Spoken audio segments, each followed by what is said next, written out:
जिल्ह्यातील बारामती तालुक्यातील दोन अल्पवयीन मुलींना दारू पाजून पुण्यातील हडपसर परिसरात 14 सप्टेंबर रोजी लैंगिक अत्याचार केल्याची घटना घडली होती.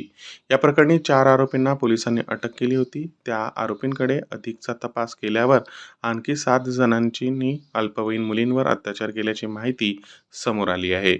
पोलिसांकडून आणखी 7 आरोपींवर गुन्हा दाखल करण्यात आला असून आरोपींचा शोध सध्या सुरू आहे.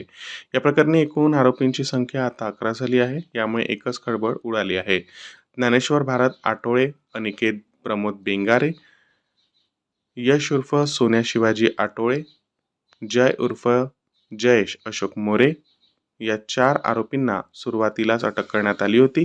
त्यानंतर आता ओंकार भारती, ओम कांबळे, आपा शेंडे, अक्षय मोदक, सूरज इंदुलकर, संस्कार वाघमारे आणि श्रेनिक भंडारी या 7 आरोपींचा पोलिसांकडून शोध घेतला जात आहे.